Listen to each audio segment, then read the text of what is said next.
အမှန်တရားကိုသိသွားတာကအန်နီရဲ့အစပဲဖြစ်သေးတယ်ဆိုတာကိုအမှန်တရားအားလုံးပေါ်ထွက်လာခဲ့ပေမဲ့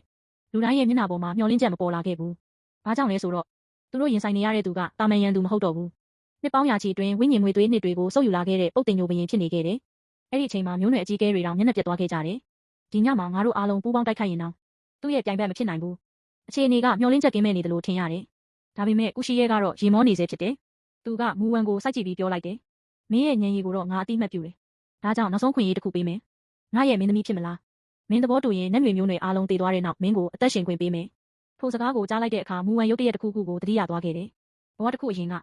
ငွေနန်းတော်ထဲမှာကုရှိရဲကသူမကိုမောင်မအဖြစ်လက်ခံမလားလို့မေးခဲ့ဘူးလေ။အဲ့ဒီတုန်းကသူပြောခဲ့တဲ့စကားတစ်ခွန်း